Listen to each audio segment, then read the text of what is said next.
The format of tonight's meeting is to have a guest speaker share their experience, strength and hope on how the Alcoholics Anonymous program of recovery is working in their lives for 15 to 20 minutes. Tonight we have asked David to share.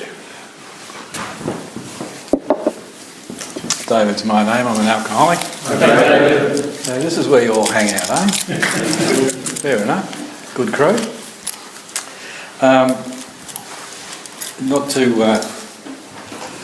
to frighten or daunt a few of our new guys here, but my sobriety date's 12th of June 1971, so you can peek your birthday from that. And I can give you a written guarantee after the meeting, personally signed by me, that this program works. Okay. I got here, I can simplify my drinking story very easily for you, and I've had to because it's a long time ago for a human being. I'm the alcoholic that said he was going down to the milk bar Friday night, get a packet of cigarettes, and I'd get home Tuesday. Alright? That was my pattern. And when I walked into these rooms and I heard some guy say, when we pick up a drink there are no guarantees, I thought, yeah, that's a box I could tick off. Because my drinking was bushfire drinking. I was not someone that mucked around with it. Even when you're young and you're enthusiastic and you're chasing a good time, all those people were still too slow. And I'd get to parties and turns, as we used to call them, and I used to have a terrible attitude. It was such an alcoholic attitude. The prick that would always bring in one bottle? You ever found them? And he would destroy my night. Absolutely destroy it, because I thought it was a sharing program then. And, I got into all sorts of strife. I couldn't work it out, I just couldn't work the connection out between the strife of my life and my drinking. Because a lot of people performed the way I did, but there didn't seem to be the aftermath. I didn't have drinking mates in those days that were still mopping up last week or 3 weeks ago, or trying to get out of something that happened a month ago. They had a skinful, and they actually went to work the next day. I was a recidivist when it came to having time off and feeling sick. I'd be the first guy in Melbourne to get the flu. And it was just because of my behaviour, I found that lying had to be part of it to survive. And if you progress in the drinking to the point where it got me mentally, scrammed my brain mentally, you get to the stage of covering up and lying about the cover-up that you can't even remember. So, your relationships with people and family and work people was very scrambled. Very, very scrambled. And all my doing, because I couldn't see the connection. And I didn't want to see the connection. I didn't want to have a problem with drinking. I went to a doctor, he told me I was a primary alcoholic. And I walked out of there and I thought, you're a primary dickhead. And I think my girlfriend actually paid him 9 months later when she found all the bills in the drawer, you don't pay that bloke. Bloody idiot.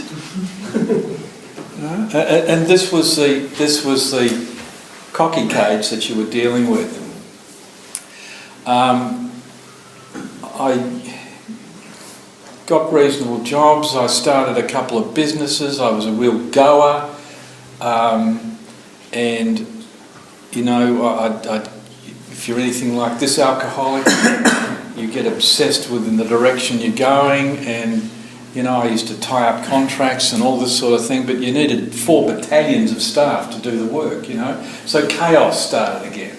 And, I ended up after 7 years of drinking, sitting in someone else's lounge chair, staring out with a blank face out the window. Unemployed, and in 1970 you could, when I walked into AA in 71, there were men with 2 or 3 jobs. Second jobs weren't penalised, third jobs, cashies weren't penalised, etc. It was far more flexible. But this little cookie couldn't even get a job. Wasn't fit enough for it. Set of circumstances saw me at an Alcoholics Anonymous meeting. Now, AA was not news to me in 71. I'd actually been to one meeting in 69 when I was 19, I think, at Melbourne. And that was because I was dressed in my very nice George's business suit. George's were operating then, and I had a brand new suit on. And unfortunately, the lady I was taking out at the time, her boss walked past me on a Tuesday night outside the RACV club, and unfortunately I forgot where I was, and I was urinating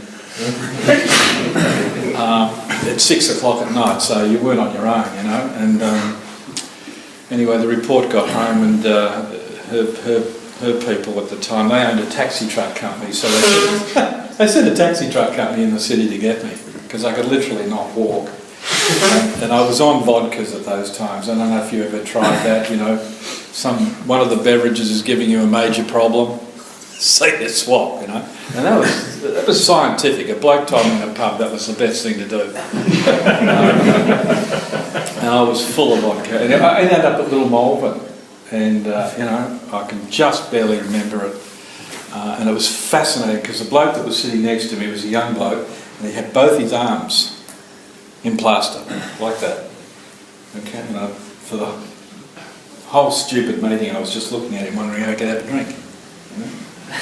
That's the only connection I had with that meeting. But a couple of years later, Manresa Hall in Hawthorn, they actually helped me up the stairs. I don't know if you ever went to that meeting, it was fairly steep stairs, but they helped me up the stairs and I had to have a rest.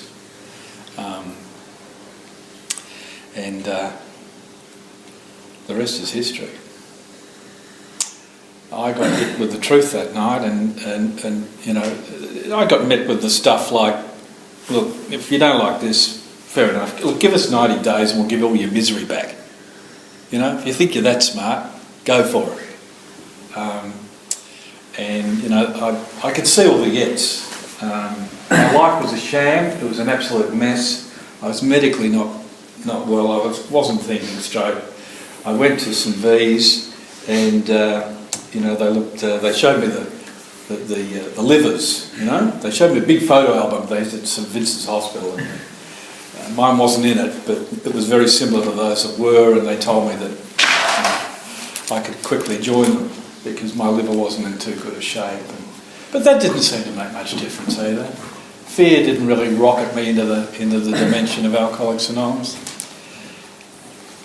What I liked about Alcoholics Anonymous at that point in time, and it was extremely important that it was at that point in time, that I actually liked the people I met. I don't know where you were, I was able to connect with people of my own age. We shared the same pains and the same predicaments, done very many things the same, felt the same, and I suppose for the first time I was able to shed off that sort of loneliness, and I felt connected. It took me about 9 months to get okay. What I mean by that is stop shaking. After 9 months they stopped giving me vitamin B shots. See, the bottoms are a bit different today. I see you guys come in and you got scratched fenders and no landing gear, but in my case the cockpit was shot off and you couldn't find the engine, But we progress and we get there, and I felt all right after that. And I got a home group, as you guys do. I got a sponsor who was fantastic. He was a playwright. I could ring him at 2 in the morning and tell him that I'd just been to a meeting and the chairman was absolutely shit-house, called all the wrong speakers. right, I've just taken a new guy there and this guy's going to die because he was in the chair and I'm not going back there again. And I started cancelling off the meetings, you know. Real absolute keen mustard crash through the door, life and death. And I suppose that was a good way to be for me because I survived. And I think it took, you know, I got a job and all the pain came back. I mean, you need this program and I need you guys with all the pain. Paying the money back, you know. The things that crop up that you forget about or the things that are backstage, you know, that you have to address. And, you know, I was so glad to have a job and they garnished it for 5 years. They took wages, money out for 5 years because when I actually got here I had 5 banks looking for me, you know. And as I've often said, it'll be 3 today because they've merged, but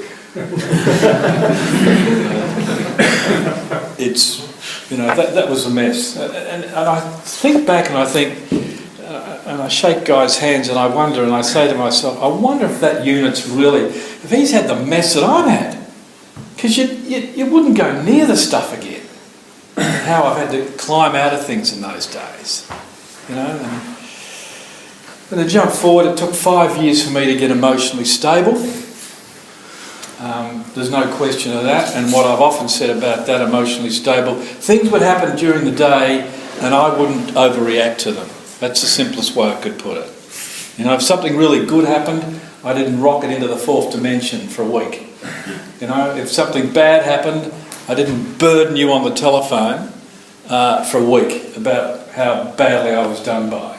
You know, there was some sort of evenness that came about, and this was over a lot of meetings, a lot of sponsorship, a lot of home group, a lot of cups of coffee after meetings in all sorts of places around Melbourne, a lot of the talk.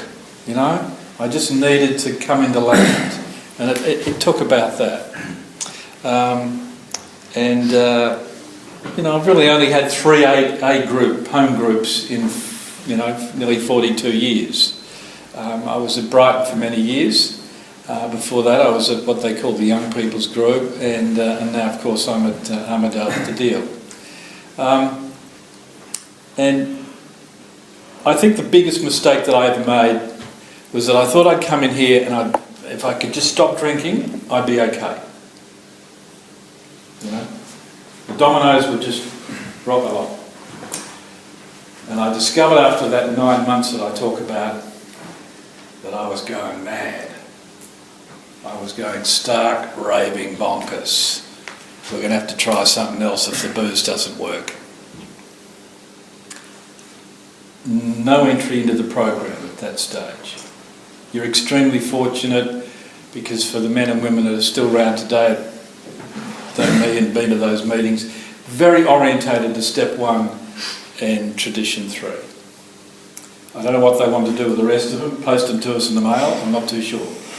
But as soon as I started to apply myself and I was steered in that direction to this program, things started to unravel. I started to become a bit more mature. You know, I used to hate that. I'd be wanting some solution to a problem, and my sponsor would say, well, how do you reckon an adult would handle it? Not a very AA spiritual answer, is it? You know, it's not page 96. He said, how do you reckon an adult would handle it? And that's the model that I had to try and chase to be an adult and learn through this program. Or else I was going to drink again. I was a dead set cert. I was going to boil over. AA was not going to be enough. AA was going to get very boring. You know, I'd heard it all. It was so repetitious, etc. I had to get into this program. I had to explore it and apply it to myself. And I want to stand here in front of you tonight and tell you that there have been occasions in those years where I think I would have picked up a drink had it not been for the application of one of these that I pulled out of the drawer. The answer was actually in there.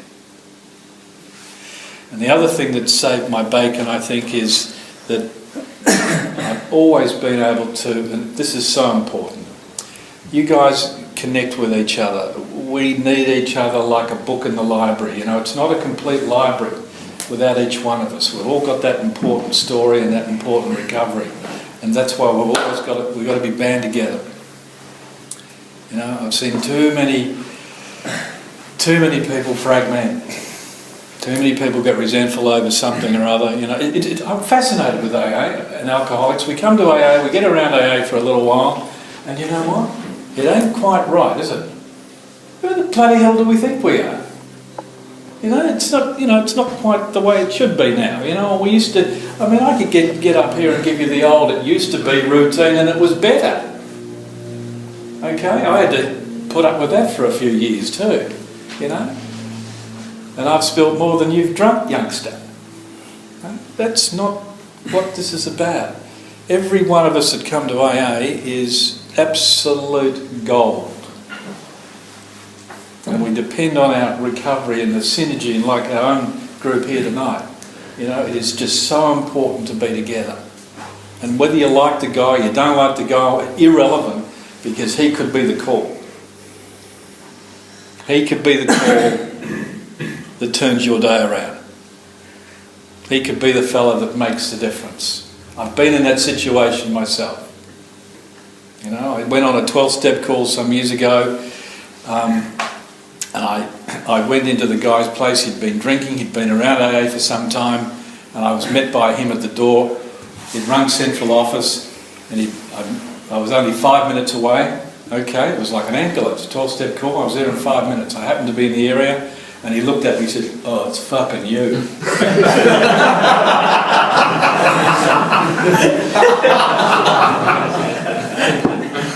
The disease, you know.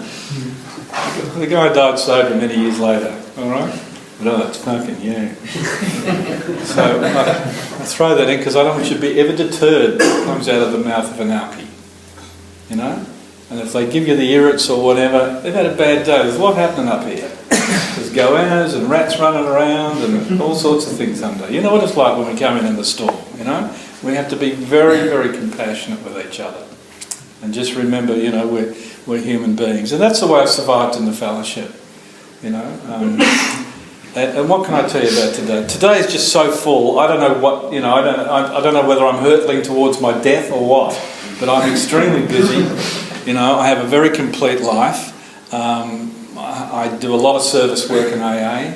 I have 5 fantastic little grandkids. I've got 2 daughters that have never seen their old man drink. I've got 2 daughters who have a tremendous respect for this fellowship. And because they saw my family. And of course that's the other thing, we've all come from families. And boy, you know, I'm the first to get sober. On both sides. They were just absolute pissheads, you know. And Christmas was a 15-rounder. And family barbecues were no guarantees. You know, they should have sent out invitations. After 5 o'clock, no guarantees. You know, we start at 1. So, you know, and I've had to go through all that. And I don't know whether you'll have to go through that stage that I had, where, you know, you come to AA and a few people in the family or your friends know about it. And you know what? It comes back to you. He wasn't that bad. What? These are the pricks sticking the knife into me. And I go and do something about it. And I go in front of it a fun. And he wasn't that bad. Okay. You'll cop it. Alcoholics Anonymous is the only place that understands alcoholics. This is the only place that I've ever found any form of good, rational understanding. This is the only place where I've put out my hand and people have said, "How are you going?" And they actually stop for an answer. They actually stop because they're genuinely interested in your well-being. Thank you very much.